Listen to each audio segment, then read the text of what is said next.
আপনি কি জানেন মশা শুধু আপনাকে কাটে না, সে পুরো এক ধরনের সার্জারি করে যা আপনি টেরই পান না।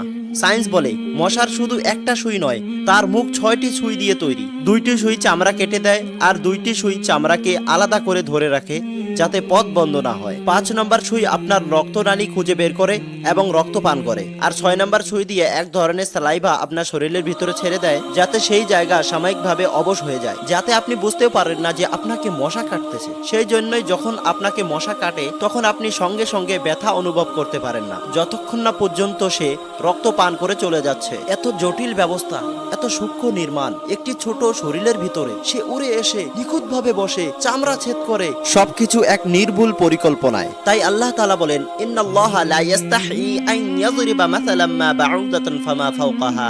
নিশ্চয়ই আল্লাহ তাআলা লজ্জা করেন না কোনো উদাহরণ দিতে, তা মশা হোক বা এর চেয়েও ছোট কিছু। আজ সায়েন্স বলে মশা একটি জীবন্ত যন্ত্র, মাইক্রো ইঞ্জিনিয়ারিং এর এক অনন্য সৃষ্টি। কোরআন কখনো বলেনি যে মশা তুচ্ছ, বরং বলেছে এর মধ্যেও নিদর্শন আছে।